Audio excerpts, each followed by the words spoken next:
I'm the Technology and Innovation Engineer here at UDOT and the person in charge of our Connected and Automated Vehicles program. So I just wanted to walk you through our deployment here in Salt Lake City and tell you a little bit about what we've done and how we've done it and give you some ideas about that and maybe address some of the questions.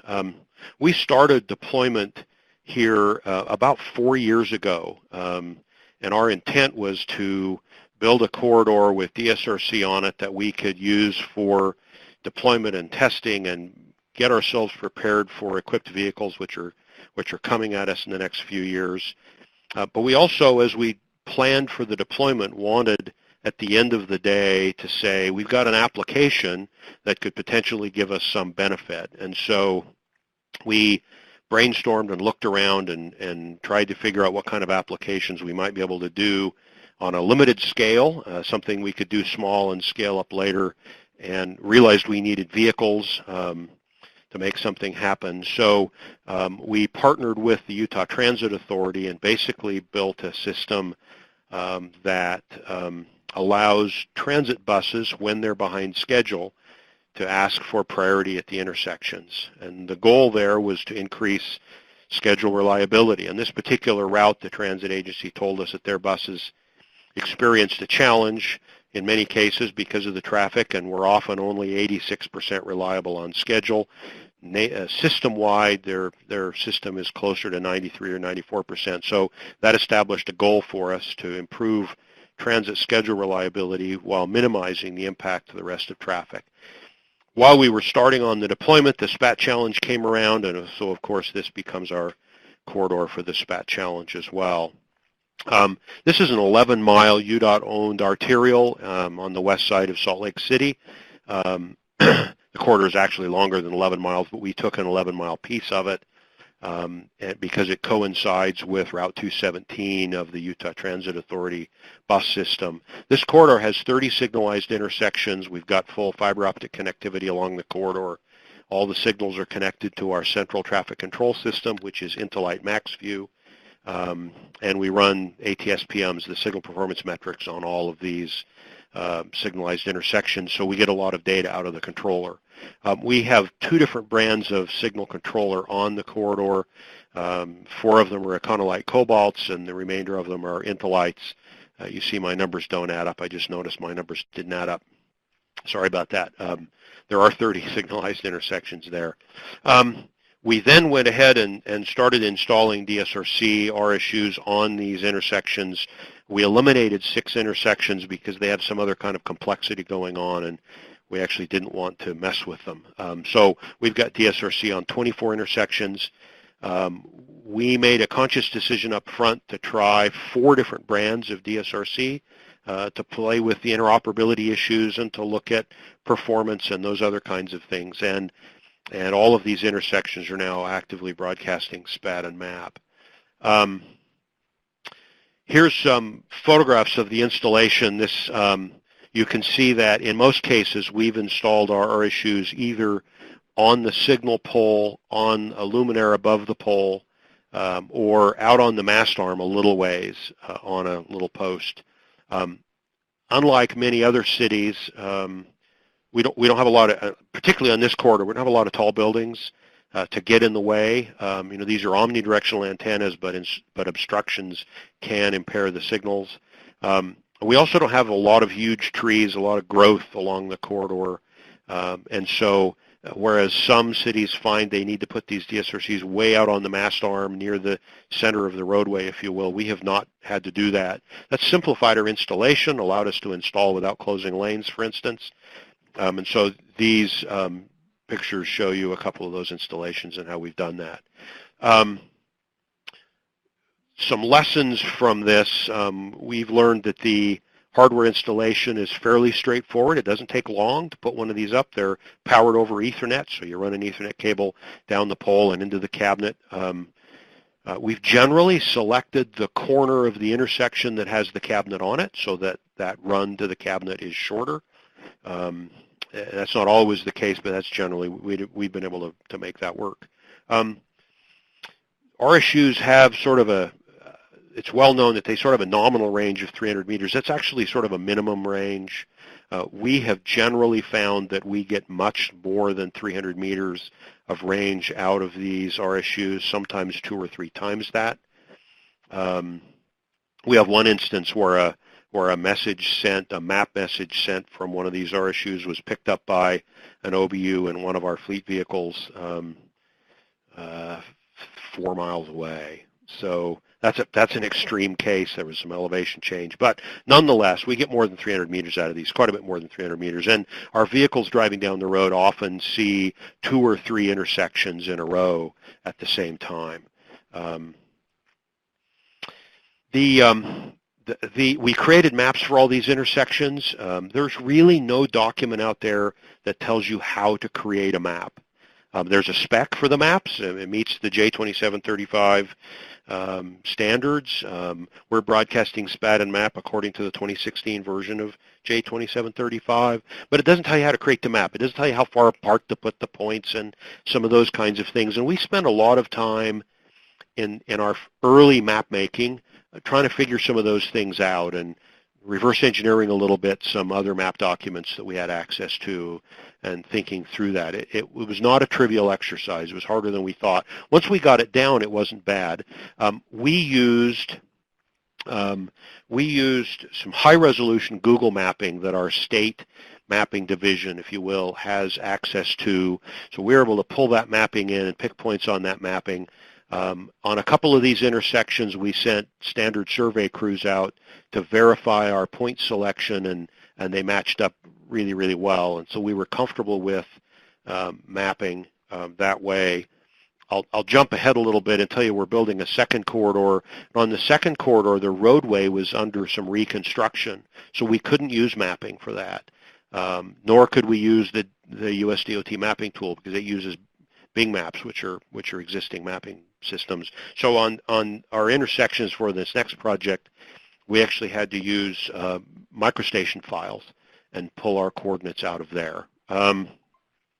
So that's just a little bit about this system. You may well know that these roadside units need to be registered with the FCC. The agency has a license for DSRC around the state, and then we worked with a gentleman in one of our other state agencies who handles wireless communication, and he registered these on the FCC site. It's a fairly straightforward process. Once you figure out where the website is and what to put in and make sure you have the right information, it needs coordinates of the location and elevation of the devices, a little information about the device itself and its antennas, and so that's how we've licensed the devices. This is what the inside of the signal cabinet looks like. You can see we've got a signal controller there, and the only things we've really added to the signal cabinet are the Ethernet power supply, the processor power supply, and the roadside application processor itself. We're running our software not in the DSRC unit and not in the signal controller, but in a standalone Linux board, which is in that little roadside application processor box in the center of the picture. So it's a little Linux computer, and that's where we run our software. So in the cabinet, we've got the application processor, its power supply. We've got Ethernet power and fiber Ethernet switch in there, and that's where the device plugs in. So there's not much real estate in the cabinet that gets used for this installation. The SPaT challenge really isn't about working with vehicles, but I mentioned that we moved into a transit signal priority kind of an application, and we installed onboard units, OBUs, into some city buses. Right behind the driver's seat, there is a cabinet, the upper right-hand picture, an electronics cabinet where all of their radio and electronics equipment are housed. They allowed us, in the photo right under that, to put an onboard unit on one of those shelves, and you can see the onboard unit there with the onboard processor in the little white-colored box. This had a few challenges. We're broadcasting BSM data from the bus, but really the BSM data we're broadcasting is just GPS sourced data, so vehicle location, direction, speed, that sort of thing. We're not connected into the vehicle systems to pull any of the traditional BSM data. We had some challenges getting our onboard units and our roadside units to communicate effectively and get these messages back and forth, and it took us some effort to kind of work through those. Antenna placement on the bus was also tricky. The agency wasn't real excited about us penetrating the roof. You'll notice in this bus photograph there's a little shroud that sticks up in the front of the bus. It's a fiberglass shroud. Our antenna is inside of there, underneath that shroud, so we access it from inside the cabin of the bus and put it up in there. And we had some challenges with ground plane on the antennas, and did some testing to make sure we had reception, etc. But that's where we put that. I mentioned that we tried 4 different brands of hardware. At one point, as we were playing around with getting this hardware to talk to each other, it was not interoperable out of the box, and in some cases still isn't. That's been a real challenge for us, interoperability between these various brands, especially as each of these various vendors changes their firmware and upgrades things and all of that.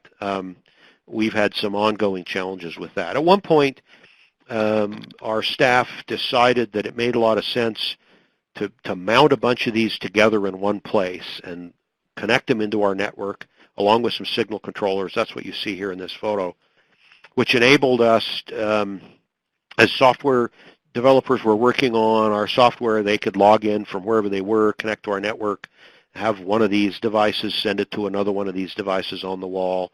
This really helped us for a period of time as we played with interoperability and tested communications. Having everything in one place here really facilitated some efficiency in our operation. We found that it wasn't trivial getting the SPaT data out of the controllers.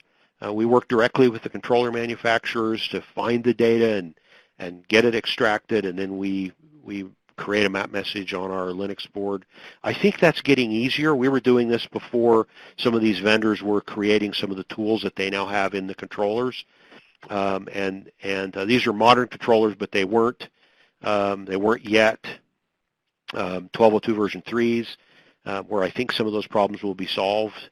But nonetheless, that was a challenge. I mentioned the DSRC hardware and the capacity of the vendors to support the hardware. That's still maturing.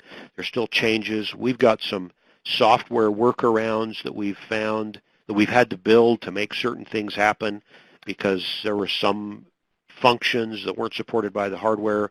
And then as the as the DSRC vendors would change their firmware, that would break some of our workarounds, so we've had to deal with some of that. People often ask about costs, and I list the range of costs for these OBUs and RSUs here on this slide. But I'll tell you, that's just the hardware cost, and those are fairly fixed numbers, and they're not terribly. It's not terribly expensive equipment. The real hidden cost, if you will, is really variable. And as we've looked at other sites that have deployed and tried to get a handle on what the costs are, it depends a lot on what you're doing and how you're doing it. And so I've got a list of some of those variable functions here on the bottom right-hand side of the slide. For instance, you noted in my earlier slide pictures that we've deployed these along essentially the side of the road, not out over the lanes. Well, if you can do it that way, the installation takes a few hours.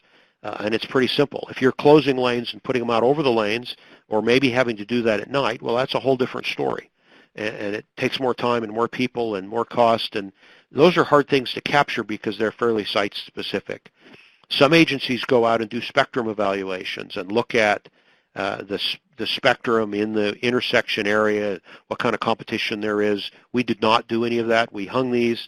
We put them up. We drove up and down the corridor in a staff truck with an OBU on board to see if we could receive the message, and then if we needed to get up and tweak the device a little bit, we would do that. And there are a variety of other issues here. If you're not doing an application, that's different than if you are, and so those things make a difference. We have not yet implemented security certificates, SCMS. I think it was Joanna that indicated that, well, maybe it was Liz that indicated that up until very recently, a security certificate management system was really not available to us. There are now some commercial vendors starting to pop up who have those, but we're not. We have not yet embarked on that. We also haven't done anything with GPS correction, the RTCMs. We've talked about it. We've thought about it. We don't think our application needs it. We think someday there are applications that will need it. We just haven't worked on that yet. So that's another thing that I think we all need to figure out at some point. I mentioned that we're now working on a second corridor. It's a bus rapid transit project that's underway in Provo and Orem, which are cities about 30 miles south of Salt Lake. 47 intersections with 25 buses. There's a photo of one of the articulated BRT buses there.